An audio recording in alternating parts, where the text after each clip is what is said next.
జయహోపత్రిజీ కఠోపనిషత్తులో చనిపోయిన తర్వాత మనిషి ఏమవుతాడు నేను స్వయంగా తెలుసుకోవాలని కేవలం 11 ఏళ్ల బాలుడైన నచికేతుడు పట్టుబట్టాడు. మనం కూడా పట్టుదల మొదలై అనువైన మార్గాల ద్వారా సాధన ద్వారా వెతుకుతాం. అక్కడే ధ్యానయోగం అనే ఒక చక్కటి రాజమార్గం మనకు కనబడుతుంది.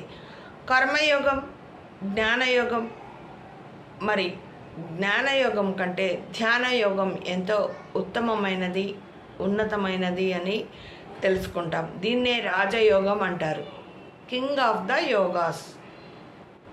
ఆధ్యాత్మిక ప్రయాణం మొదలైన తర్వాత మనము ఇవన్నీ కూడా తెలుసుకోవాలి.